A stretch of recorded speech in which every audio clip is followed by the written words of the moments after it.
Hello বন্ধুরা, কেমন আছেন সবাই? সকলকে স্বাগত জানাই আমাদের এমএস ওয়ার্ল্ড চ্যানেলে। পৃথিবীতে অনেক দেশ রয়েছে, কিছু ছোট তো কিছু বড়, কিছু সুন্দর তো কিছু আরও বেশি সুন্দর। কিন্তু আজ আমরা এই ভিডিওতে যে সকল দেশের সম্পর্কে বলবো তা পৃথিবীর সবথেকে বড়লোক বা রিচেস্ট দেশ। তো চলুন বন্ধুরা, আজ আমরা জেনে নিই ইকোনমিক্যালি বা টাকা পয়সার দিক থেকে অনেক উপরে থাকা দেশগুলি সম্পর্কে। পৃথিবীর সবচেয়ে ধনী দেশের সম্পর্কে কথা বলার আগে এটা বলা জরুরি যে পৃথিবীতে তো অনেক দেশ রয়েছে, কিন্তু আমরা কিভাবে জানবো যে কোন দেশ সবচেয়ে ধনী? তো কিছু রিসার্চ ও কিছু সার্ভেতে জানা যায় পুরো পৃথিবীতে এখন মোট দেশের সংখ্যা 195টি এবং মহাদ্বীপের সংখ্যা 7টি, যা এই 195টি দেশের মধ্যে রয়েছে। তো আপনাদের বলে রাখি, সব থেকে ধনী দেশগুলিকে নির্বাচন করতে ওই দেশের অর্থনীতি ব্যবস্থা ও প্রতি ব্যক্তির ইনকাম, সম্পত্তি ও বাইরের দেশে থাকা সম্পত্তি সবকিছুই দেখা হয়। এতে আমরা বুঝতে পারি বা এর থেকে বোঝা যায় কোন দেশের জিডিপি কত, এবং এই জিডিপি থেকে বোঝা যায় পৃথিবীর সবচেয়ে ধনী দেশ সম্পর্কে। Number 1 is America. বন্ধুরা, যদি পৃথিবীর ধনী দেশ সম্পর্কে আমরা বলি তাহলে কিন্তু সবার প্রথম আমেরিকার কথাই মাথায় আসে। একদমই ঠিক, আমাদের যে টপ 5 রিচ কান্ট্রিজ রয়েছে তার সর্বপ্রথমে রয়েছে আমেরিকা। সকলেই জানেন যে আমেরিকা একটি উন্নত প্রযুক্তির দেশ, আর এই প্রধান কারণ এটি যে নানান বড় বড় কোম্পানি রয়েছে এখানে। বেশিরভাগ দেশই নানান প্রযুক্তি ও অর্থনৈতিক সাহায্য চেয়ে থাকে আমেরিকার থেকে। বড় বড় কোম্পানি এবং অ্যামাজন, গুগল, মাইক্রোসফট রয়েছে এখানে, যা আমেরিকাতে বসে বসে ব্যবসা করে চলেছে। আমেরিকাতে রয়েছে নতুন সব প্রযুক্তির আবিষ্কার, হাতিয়ার এবং আর্মি পাওয়ার, যা অন্যান্য দেশের তুলনায় অনেকখানি বেশি। হ্যাঁ, আপনাদের বলে রাখি, প্রেজেন্ট সময়ে আমেরিকার 23 ট্রিলিয়ন ইউএসডি ডলার জিডিপি এর সাথে দুনিয়ার সবচেয়ে বড় ও ধনী দেশের তালিকায়। এমনকি সবচেয়ে বেশি ধনী লোকেরও কাউন্ট আমেরিকাতেই পাওয়া যায়। আমেরিকাতে থাকা সব অরবপতি আমেরিকাকে আরও ধনী হতে সাহায্য করে। আজকের সময়ে আমেরিকার পাশে $64,584 বিলিয়ন ডলারের সম্পত্তি রয়েছে। Next is China. বন্ধুরা, দ্বিতীয় যে দেশটির কথা আমরা বলবো তা হলো চীন। পৃথিবীর দ্বিতীয় ধনী দেশ, চীনের রাজধানী বেজিং। চায়না পৃথিবীর সবথেকে বেশি ব্যবসাবহুল দেশ। চীনের technique, strategy and business mindset চীনকে পৃথিবীর দ্বিতীয় ধনী দেশের তালিকায় অন্তর্ভুক্ত করেছে। আপনারা হয়তো অনেকেই জানেন না, 1947 সালের পাশাপাশি সময়ে ইকোনমিক্যালি দিক থেকে ইন্ডিয়া এবং চায়না প্রায় সমান উচ্চতায় ছিল, কিন্তু পিছনে ফেলে আসা কিছু সময়ে অন্য দেশের তুলনায় চীন নিজেকে অনেক ডেভেলপ করতে সক্ষম হয়েছে। বর্তমানে আপনি সব দেশেই লক্ষ্য করবেন চীনের তৈরি প্রোডাক্ট ব্যবহৃত হচ্ছে। চায়না পপুলেশনের দিক থেকে ভারত থেকেও এগিয়ে, কিন্তু চায়না ইকোনমিক্যালি অনেকখানি স্ট্রং। অপরদিকে ইন্ডিয়াতে এখনও অনেক গরিব গ্রাম বা শহর দেখা যায়। যদি পিছনে ফেলে আসা 20 বছর লক্ষ্য করে দেখি, চায়না অর্থব্যবস্থা 17 গুণ বৃদ্ধি পেয়েছে। 2007 সালে চায়নার জিডিপি ছিল 1.21 লাখ কারোর।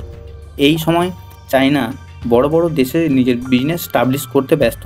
যদি মোবাইলের কথাই বলি তো ভারত বাজারে মিনিমাম 70% মার্কেট চায়না ক্যাপচার করে রেখেছে। যদিও মোদী সরকার এখন চায়না এর প্রোডাক্ট ব্যান করার অ্যাপিল করেছেন এবং মেড ইন ইন্ডিয়ার উপর জোর দিচ্ছেন, যাতে ভারতের কন্ডিশনের কিছু পার্থক্য আনা যায়। ভারতে এবং অন্যান্য দেশের লোকেরাও চায়নার প্রোডাক্ট এর বিরোধিতা করছেন।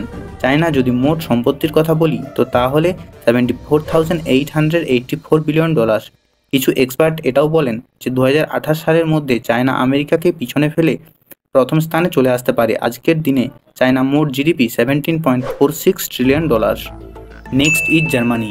যদিও আবার সবচেয়ে ধনী দেশের কথা বলা হচ্ছে, তো জার্মানির নাম তো নিতেই হবে। লিস্টের মধ্যে তৃতীয় যে ধনী দেশটির কথা উল্লেখ করা হয়েছে তা হলো জার্মানি। জার্মানির রাজধানী বার্লিন।